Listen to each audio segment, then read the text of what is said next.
See on ülevaade Joyride'is, mis pole üldse nagu ülevaade.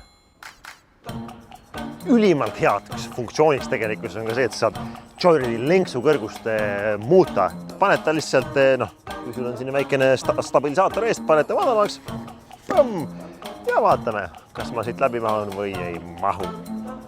Usk endasse on kõige tähtsam selle juures. Ja lähed.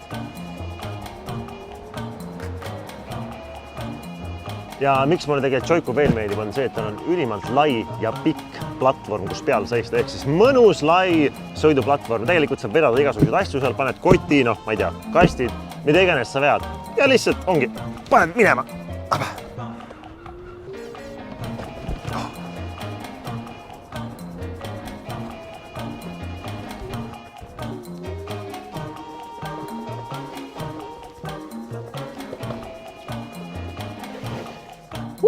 Põhimõtteliselt nagu off-road pill võiks ka öelda.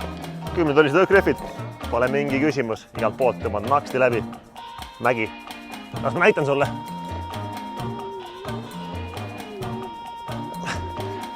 Iseasi muidugi, kas seda kõike peab tegema. Ma ei tea.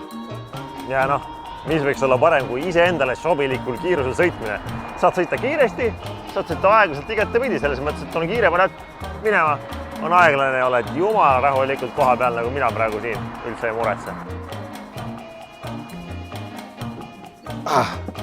Tegelikult on ülitähtis, võiks öelda feature sellele masinale on veel see, et me saame ta kokku pakkida ja ära panna ükskõik kelle eest, ükskõik kuhu ära peita. Näiteks mingid venad ajavad nüüd praegu taga, põmm, viskan selle siia alla, klapsti, mitte keegi ei näe, ja siis panen ise minema.